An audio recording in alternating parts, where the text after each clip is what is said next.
Welcome back to the channel and welcome back to some Outriders. Today we're going to have a look at a pretty much invincible Devastator build if it goes to plan in my head when you get the skill tree and stuff. But before we get into it, if you'd like to hit the like button, that helps my channel out immensely. Subscribe if you're new around here, and thank you all for the recent support and growth in subscribers. I love you. Thank you. You can also follow me on Twitter. Link is in the video description. I started a brand new Twitter account, so I barely have any followers, so come and check me out. So what makes this build pretty much invincible? Now we're only on world tier 5, so we don't know how difficult the game is going to get, but with the tiered mods all leveling up as you're going through the game, I feel like this build is probably going to hold, and we'll have a look at the skill tree a little bit later. But first and foremost, you want a weapon with shield maiden on it. I only have a light machine gun, unfortunately. I feel like an automatic shotgun or an assault rifle or an SMG or a double gun with this mod will be better than a light machine gun. Now for the armors, you want to roll as much max health as you can. As you can see right here on my helmet, I have max health, but I also have the ability mod Earthquake, inflicts bleed on enemies damaged by the skill, which is the blood shock mod. Now this is all built around Earthquake, and you'll see why when I go through the skill tree. But the second mod here, we have max health again, extra quake, so you get 2 earthquakes before it cools down, which is obviously very important to the earthquake build. Another really good mod is the armor boost mod. Earthquake grants you 278 points of armor for each enemy affected by the skill, which is earthquake. Effects last for 10 seconds and it can stack up to 10 times. So if you hit 10 enemies within the 10 seconds, you will get 2,780 extra points of armor. At the moment, you can see I have I have 1,290 armor, which reduces my physical damage by 57.7%. So if I am getting double that, I'm pretty much going to be invincible. I feel like you'll probably be taking like 1 damage from each bullet. But because you have 2 earthquakes as well, that means that you'll be getting a lot more armor when you're hitting those earthquakes on enemies. And then on top of that, we have another earthquake skill, increases the skill base damage by 65. There's probably some other mods here, but I've just gone for like a full build of earthquake apart from the boots. With this gravity leap mod, life absorption, this is a really good way to keep you going and keep your health up. I really wish I had max health on this pair of feet as well. Pair of footwear. So this heals for 100% of the damage you deal. If your target dies, heal for 200% damage dealt. I often keep this gravity leap for 2 things. One, if I need to interrupt a boss if my earthquakes are down, or if I'm about to die or on the way to dying, just pop this gravity leap and kill everyone in the vicinity and just instantly get all of my health back. Incredible mod to tie it next to the earthquakes and then getting extra armor. So you're basically going to have a lot of health from the max health bonus attributes. You're going to be using earthquake to improve your armor and also bleed enemies, causing more damage to them, and it's also an interrupt. And then on top of that, you'll be healing yourself whenever you need to with the gravity leaf. But you know, you heal from close kills anyway on Devastator. So like I said, if you could get this shield maiden with an SMG and you're getting close range kills, you're going to be unstoppable. And on top of that, you use Golem, and Golem in the skills just on its own without any extra things fortifies yourself for 65% of incoming damage across 8 seconds. So if you've got everything timed up all together and you're fighting a whole bunch of enemies, you're practically invincible. It's ridiculous. Now, the one thing that makes me sad about Devastator is it looks like the Devastator class doesn't have an ability for X rounds increase the damage. So, you know, you have volcanic rounds, you have toxic rounds, you have twisted rounds for the other 3 classes.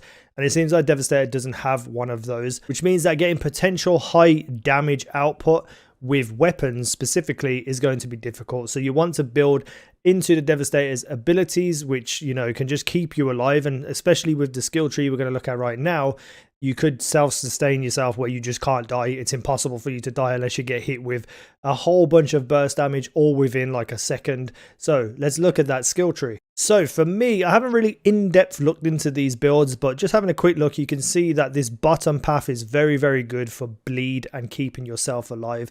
So anomaly power increases, you know, your ability damages.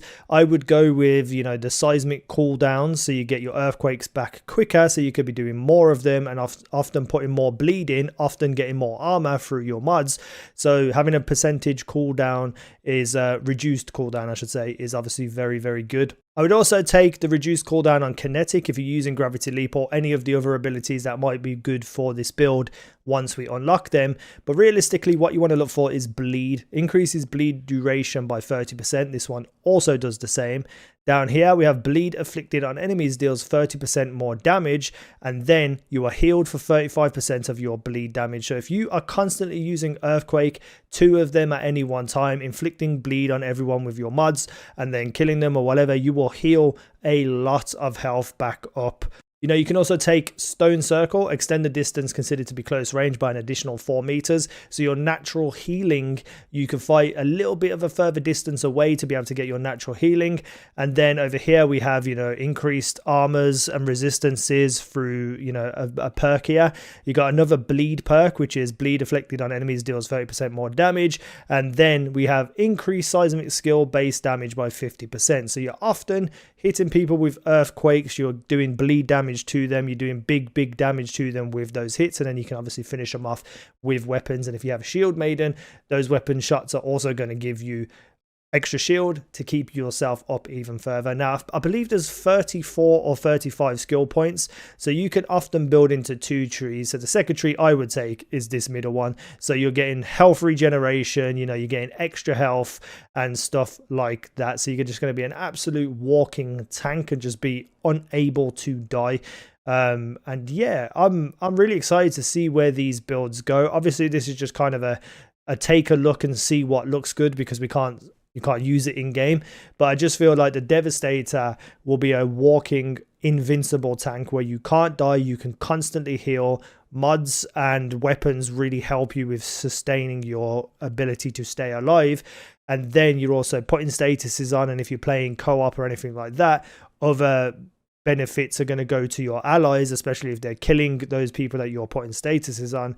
And you're in the mix, you're getting involved, you're right on top of enemies, you're killing them, you're healing yourself, but also as well you're using weapons like, you know, shield maiden, etc, etc. You're just going to be an unstoppable tank, and I feel like that's what makes this build specifically potentially just unrealistically overpowered in terms of survivability, defense, and just getting stuck in with a class. And it's nice to know that in this game you're not going to totally have to rely on X rounds abilities, so you know, your twisted rounds and stuff, to just do major damage output.